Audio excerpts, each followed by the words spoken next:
চলে এলাম নতুন আরেকটি ব্লগ নিয়ে। কিউট ফ্যামিলির নতুন আরেকটি ব্লগে তোমাদের সবাইকে স্বাগত জানাই। জানো তো, মনটা একদম ভালো নেই। কালকের ঘটনাটা কিছুতেই মেনে নিতে পারছি না। জানি না আমার কেন এমন হয়। পশু পাখি বলো, মানুষ বলো, কারোর চলে যাওয়াটা আমি একদম মেনে নিতে পারি না। দেখো, সবাই আছে কিন্তু ও নেই, এটাই আমি মেনে নিতে পারছি না।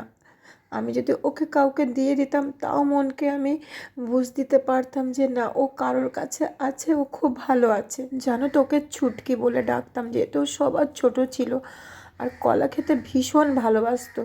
দেখো, ওরা যেভাবে কলা খাচ্ছে ও ঠিক ছুটে এসে ওইভাবেই কলা খেত। ও অসুস্থ ছিল না, একদম সুস্থ ছিল। জানো তো, আমি না একটুতেই সবাইকে ভালোবেসে ফেলি। আর যখন কেউ আমার থেকে দূরে চলে যায়, আর সেই কষ্টটা আমি আর নিতে পারি না। যেহেতু ওরা খুব ছোট, সেহেতু ওরা নিজেদেরকে লুকিয়ে রাখে। শুধু মনে হচ্ছে কোথাও লুকিয়ে আছে, এই তো চলে আসবে। যাই হোক, আগের মতো স্বাভাবিক হতে আমার অনেকটা সময় লাগবে। তা দেখো, আমি এখন ঘুম থেকে উঠে ওদেরকে ওর মায়ের কাছে দিয়েছিলাম, ওরা দুধ খেয়েছে। এবার ওদেরকে নিয়ে এসেছি। দেখো, ওরা এখন কলা খাচ্ছে। খুব গরম পড়েছে, তাই ওদেরকে দেখো এই কলা দিচ্ছি যাতে ওদের একটু পেটটা ঠান্ডা থাকে।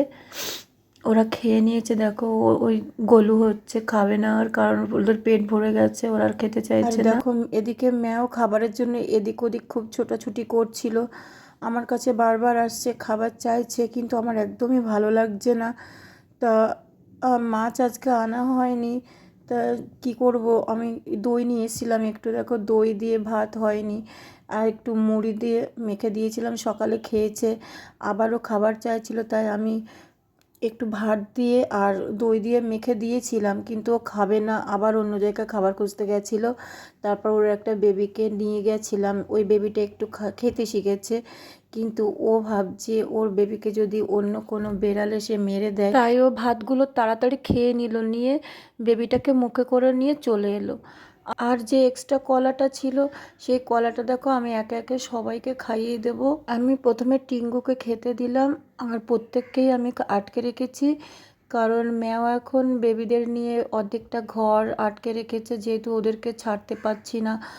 যদি ম্যাও ওদেরকে কিছু বলে, সেই ভয়ে আমি ছাড়তে পারছি না, বিশ্বাস করতে পারছি না, যেহেতু ও আমার ছোটোবেলা থেকে ওকে আমি বড় করিনি।